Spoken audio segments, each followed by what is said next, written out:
মানে শিক্ষাক্ষেত্রে এটাকে ইংরেজিতে বলে ডিস্টোপিয়া অথবা একটা অ্যানোমি, মানে পুরা নৈরাজ্যজনক অবস্থা তৈরি করা হয়েছিল। শিক্ষার্থীদের মাইন্ডসেটের ভিতরে এক ধরনের তৈরি হয়েছে, তুমি বসলেই তোমাকে কোনো না কোনোভাবে তোমাকে এটা করে দেওয়া হবে।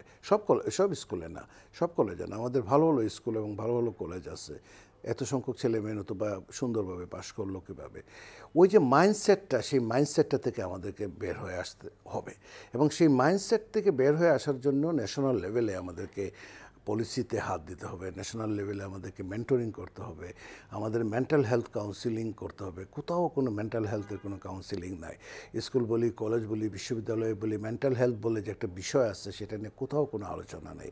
এই যে এসএসসি পরীক্ষার রেজাল্টের আগে আমাদের বসা উচিত ছিল বাচ্চাদেরকে নিয়ে স্কুলগুলোতে, কলেজগুলোতে এবং বিভিন্ন জায়গাতে যে রেজাল্টগুলো বের হয় সেখানে বসা উচিত ছিল যে রেজাল্ট যাই হোক বাবারা, আমি এখনও বলি তোমাদেরকে, যারা ফেল করেছো এটাই জীবনের শেষ কোনো কথা না।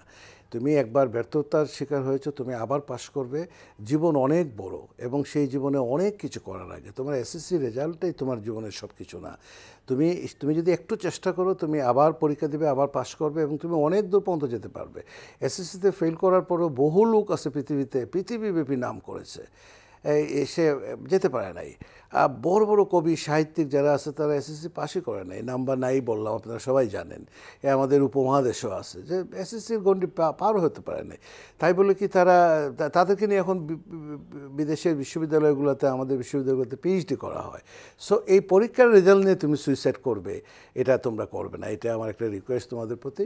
এবং এই জায়গাটাতে আমাদের যে আগে থেকে সতর্ক বার্তা নেওয়া দরকার ছিল সেটা আমরা করি। আমরা জানতাম যে এই ঘটনাগুলো ঘটতে পারে, অনেক ধরনের ওয়ার্নিং আসছিল যে বাচ্চাগুলো কিন্তু সুইসাইড করে ফেলতে পারে, কিন্তু সেই জানার ভিতরে আমরা সীমাবদ্ধ ছিলাম।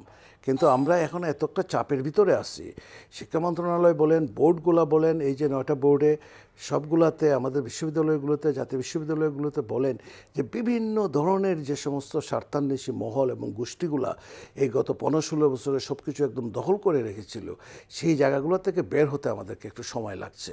আমি বিশ্বাস করি যে আগামীতে যে পরীক্ষাগুলো হবে বা পরীক্ষার পরে যে রেজাল্টগুলো হবে তার আগে আমরা নেশন ওয়াইড এই ধরনের যদি মেন্টাল কাউন্সিলিং করতে পারি, অথবা সেন্ট্রালি যদি আমরা কতগুলো মেসেজ দিতে পারি, তাহলে এই যে আত্মহত্যা, যে বাচ্চাগুলো মারা যাচ্ছে, সেগুলো থেকে আমরা কিছুটা হলেও বের হয়ে আসতে পারবো।